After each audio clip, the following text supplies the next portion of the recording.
totoo sila na gusto nila may makulong, pakinggan nila si Gutesa.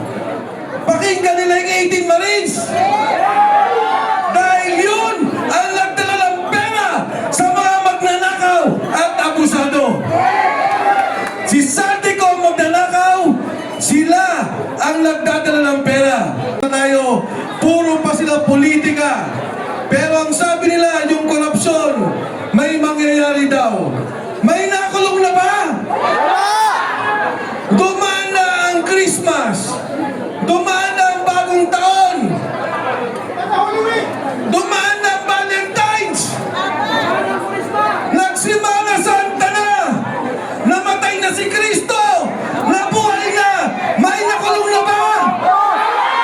Wala. Talagang niloloko tayo. Tingnan nyo, mga kababayan. Magpa-file sila mayor kay Senator Cheese at kay Martin Romualdez. Alam mo na po, Mayor, mga kasama ang kaso doon sa budget dahil siya yung Senate President at Speaker of the House. Talagang kalokohan. Ano ang kinalaman mo sa pagnanakaw? Kung senator ka, Senate President, Congressman ka, Speaker of the House, walang magiging kaso, walang makukulong. Kung totoo sila na gusto nila may makulong, pakinggan nila si Gutesa. Pakinggan nila yung 18 Marines. Dahil yun ang nagdala ng pera sa mga magnanakaw at abusado. Si Saldico ang magnanakaw, sila ang nagdadala ng pera. Kung totoo may gusto silang kaso, kunin nila ang affidavit ni Gutesa, ang 18 Marines, at Mayor Baste, may lalabas pa na mga sundalo na nagpapatunay ng pag-deliver ng mali-malitang pera. May lalabas pa ho, may dadagdag pa. Kaya po tayo sa Rage Coalition, kayo na nandito, hindi lang po kayo dekorasyon, hindi lang po tayo tatayo sa gilid. Tayo ngayon sa pangunguna ni Mayor Baste Duterte ay laban,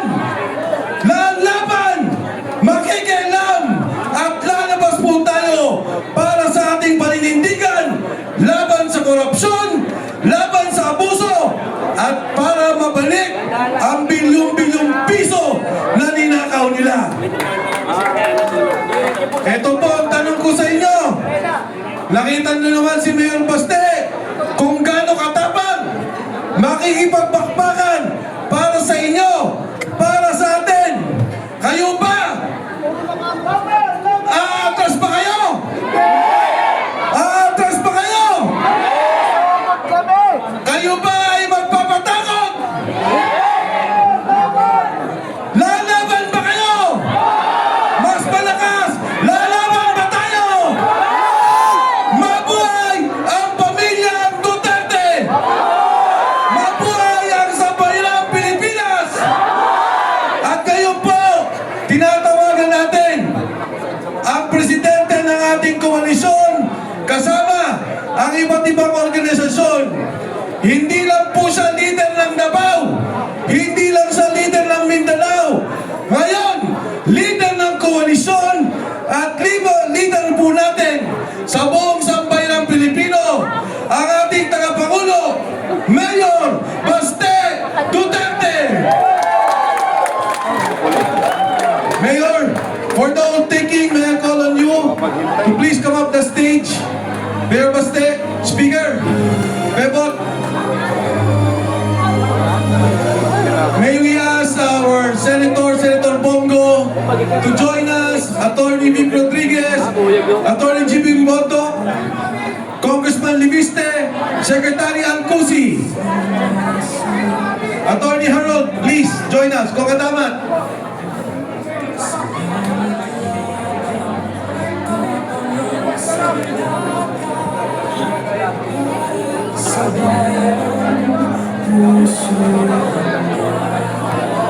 And of course, Attorney Ferdy Topacio. Attorney Ferdy, please join us.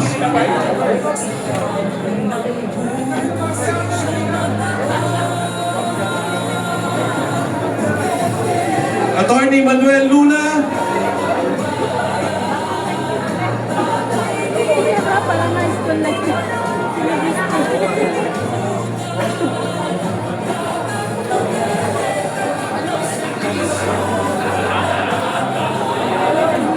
Rob.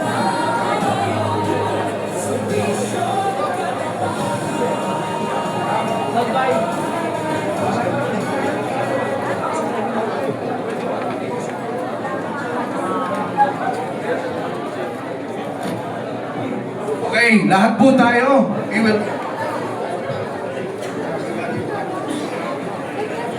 Lahat po tayo, pakitaas po ng kanang kamay. Let's take an oath. Alright? Pero gusto po natin, pag ginawa natin to, level 10. Yes! As if the future of our country depends on it. Senator Bongo, may we request you to please join us? Okay, lahat po tayo pakitaas ng kanang kamay. Okay? Pero hindi ordinaryong oath ang gagawin natin. Yung buong lakas na i-declare mo. Kasi dito, kung gaano katapang si Mayor Baste, ganun din dapat lahat tayo katapang. Okay? Alright. We stand united today. In solemn pledge before God. Country. And the Filipino people. We pledge to demand accountability. Resist corruption. Protect the oppressed. Defend democracy. And reject abuse of power. We pledge to stand for leadership. That is transparent. Courageous. Responsive. And faithful to national interests. And we pledge to work together. With integrity. Conviction. And unity. So that justice may prevail. Democracy may endure. And the welfare of every Filipino will always come first. This we solemnly swear.